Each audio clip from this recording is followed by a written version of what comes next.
গোলাঘাট বেটিয়নী নৰাকুৰত গাম্ভীৰ্যপূৰ্ণ পৰিৱেশত দুদিনীয়া বৰ্ণাঢ্য কাৰ্যসূচীৰে অনুষ্ঠিত হ'ল বেদুইন ৰূপালী জয়ন্তী। প্ৰথম দিনৰ কাৰ্যসূচীত পুৱা পতাকা উত্তোলন, স্মৃতি তৰ্পণ, ছাত্ৰ ছাত্ৰীৰ মাজত খেল ধেমালি, সাহিত্য প্ৰতিযোগিতাৰে অন্ত পেলায়। দ্বিতীয় দিনৰ কাৰ্যসূচী পুৱা সাংস্কৃতিক শোভাযাত্ৰাৰ পাছতেই মূল কাৰ্যসূচী মুকলি সভাত মুখ্য অতিথিৰ আসন অলংকৃত কৰিলে অসমৰ বলিষ্ঠ কণ্ঠ আপোচবিহীন নিৰ্ভীক সাংবাদিক নিতুমণি শইকীয়াই। সহস্ৰাধিক ৰাইজৰ উপস্থিতিত মুকলি সভাখনি উদ্বোধন কৰে গাঁৱৰ এজন সংস্কৃতিবান ব্যক্তি, অৱসৰপ্ৰাপ্ত শিক্ষক পদ্ম কোঁৱৰে। সভাৰ প্ৰাক মুহূৰ্তত বেদুইন সংঘৰ বিষয়ববীয়াসকলৰ লগতে কেইবাটাও সংগঠনে গামোচা, চেলেং, স্মাৰক আৰু সম্বৰ্ধনা পত্ৰ আদি প্ৰদান কৰি মৰমেৰে উপচাই পেলালে অসমৰ অতি হেঁপাহৰ যুক্তবাদী উদ্দান্ত কণ্ঠৰ গৰাকী প্ৰতিদিন টাইমৰ মুখ্য সম্পাদক নিতুমণি শইকীয়াক। বৰ্তমান সমাজ ব্যৱস্থা, ছাত্ৰ ছাত্ৰীসকল আৰু নৱপ্ৰজন্মক কোন দিশে ধাৱবান হৈছে সেই সম্পৰ্কে নিতুমণি শইকীয়াৰ কিছু তথ্যভিত্তিক যুক্তিৰ উদ্দান্ত ভাষণেৰে মন চুই গ'ল শ্ৰোতা দৰ্শকৰ।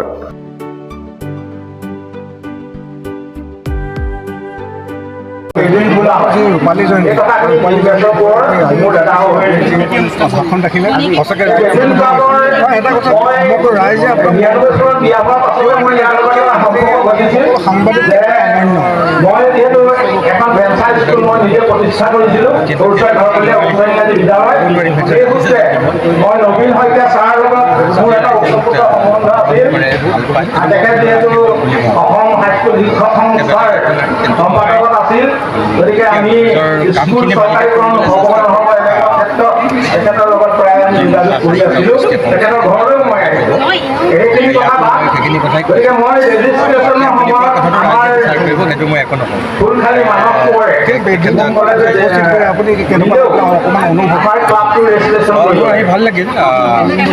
আচলতে মই যোৰহাটত মোৰ সমীপৰ অঞ্চলত মই আৰু মই কৈছোঁ যে পুথিভঁৰাল আৰু যুৱক সংঘ সংখ্যকহে আছে অসমত ৰূপালী জয়ন্তী পাতে।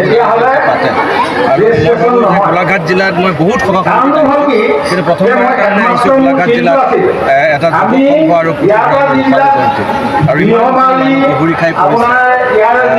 জাতীয় জীৱনৰ কাৰণে খুব ভাল লগা দিশ।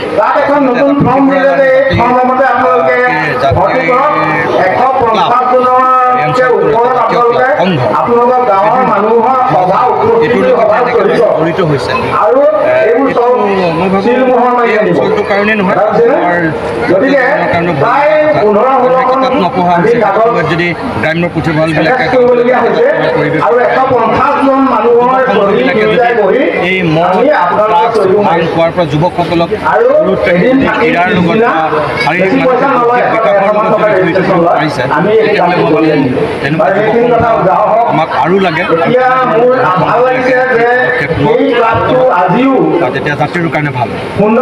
বেদুইন সংঘ দুদিনীয়া কাৰ্যসূচীৰে যি আপোনালোকে বেদুইন সংঘ ৰূপালী জয়ন্তী আয়োজন কৰিলে, দেখা গ'ল যে অতি জাক জমকতাৰে আপোনালোকে আয়োজন কৰিছে।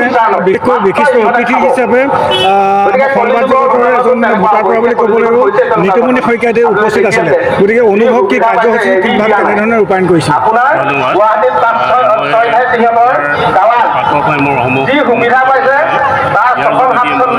নিবেদন কৰিছে। আপুনি ঠিকেই কৈছে,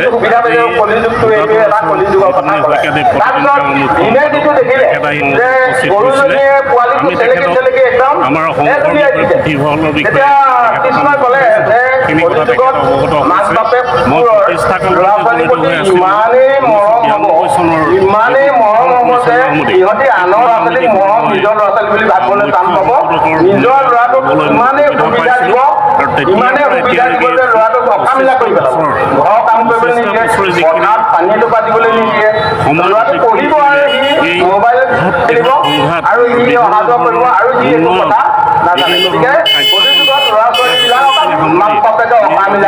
যিবোৰ নিতুমণি শইকীয়াই কৈছে তাৰে মই এইটো গল্প কৈছোঁ। তাৰপিছত আহিলে আমি তুমি যিটো দেখিলা যে এখন বাকী ধৰ্ম বুলি লিখা আছে আৰু এখন বাকী ইনে কৰি আছে কলিযুগত মানুহবোৰে ইমানেই ধৰ্মীয় অনুষ্ঠান পাতিব ইমানেই জাক-জমক কৰিব কিন্তু অন্তৰত কাৰো ভক্তিভাৱ নাথাকিব প্ৰত্যেকেই মানে বাবা ল'বৰ কাৰণে কোনোবাই আপোনাৰ নবামী মনোভূত পাতিছে এতিয়া সেই লাখ লাখ মানুহ গোট খালে তাত এই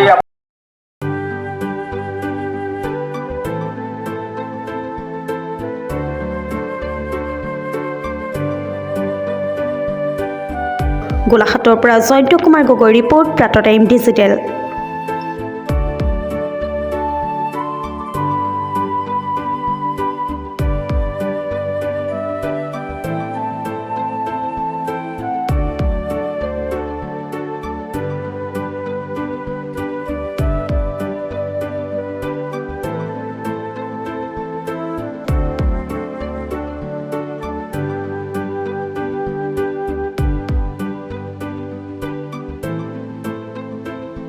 অসমৰ সংবাদ জগতখনৰ বাবে এক সুখৰ খবৰ।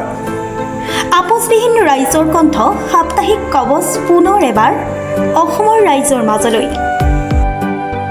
স্বত্বাধিকাৰী প্ৰণীতা কলিতাৰ দ্বাৰা প্ৰকাশিত আৰু আপোচবিহীন একাংশ নপুৰণি অভিজ্ঞতাপুষ্ট সাংবাদিকৰ দ্বাৰা প্ৰচাৰিত তথা eco printing press Guwahati Katabari গড়চুকত মুদ্ৰিত সাপ্তাহিক কবচ এতিয়া অসমৰ বিভিন্ন প্ৰান্তত উপলব্ধ। আমাৰ ঠিকনা মুখ্য কাৰ্যালয় অসম ফৰেষ্ট স্কুল হৰি মন্দিৰ পথ গুৱাহাটী আৰু উপ কাৰ্যালয় কলিতা মাৰ্কেট বিজয়নগৰ কামৰূপ অসম।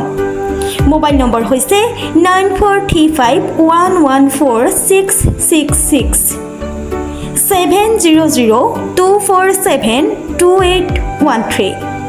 আমাৰ ইমেইল আইডি হৈছে kobos2025@gmail.com।